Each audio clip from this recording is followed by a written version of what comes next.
President Trump claims he's pardoning Tina Peters, even though the law says he can't. Her legal team wants the Supreme Court to grant Trump unprecedented power to overturn state-level crimes, like Peters' scheme to breach Colorado's voting systems.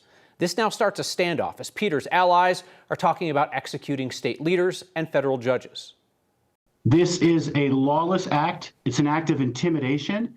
It has no basis in American law. The state of Colorado says it doesn't recognize President Trump's so-called pardon of his political ally Tina Peters. Presidential pardon powers only cover federal crimes. Peters is serving 9 years on state convictions for letting election conspiracy theorists inside Colorado's voting systems while she was the elected Mesa County clerk. Trump's supposed pardon of Peters has no power under the law. This is an off-the-wall theory. It's total garbage, and any lawyer who argues in favor of this should be embarrassed and ashamed. Democratic Attorney General Phil Weiser was clear, as was Democratic Governor Jared Polis, who said, quote, "No president has jurisdiction over state law nor the power to pardon a person for state convictions." One of Peters' closest allies, MAGA podcaster Joe Oltmann from Douglas County, has been calling for both the governor and attorney general to be executed for keeping Peters in prison. I think all these people should be tried for treason and hung.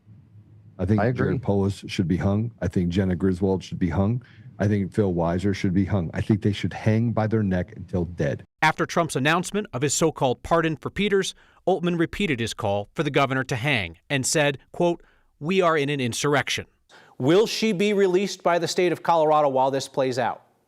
No, there's no legal authority for any federal government action to take a prisoner who's in state custody lawfully, having been tried, convicted, and sentenced. This is an important principle of our Constitution. The Trump administration has failed in a series of attempts to pressure Governor Polis into pardoning Peters or turning her over to federal custody. Recently, Peters' attorney even endorsed the idea of a military raid on the prison in Pueblo to set her free. Her legal team says Trump's pardon should go before the Supreme Court, where they expect the conservative majority to grant him that power.